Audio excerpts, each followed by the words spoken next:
and the Living Like Jesus Gospel to the church. Call or send message now. Your love offerings truly make an eternal impact. Be a partner with the mandate now and be greatly blessed.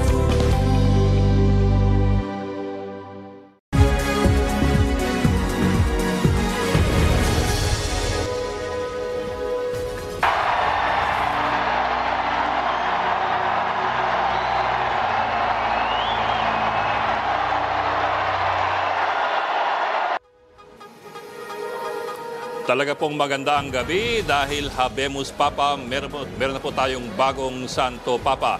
Inabangan na po ngayon ang paglabas sa balkonahe ng bagong Santo Papa ng Simbahang Katolika.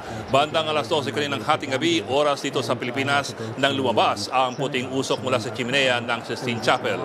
Nagbunyi ang mga nag-aabang sa harap ng St. Peter's. Dahil hudyat yan na meron ng bagong Santo Papa, makalipas lamang ang 2 araw mula na magsimula ang conclave.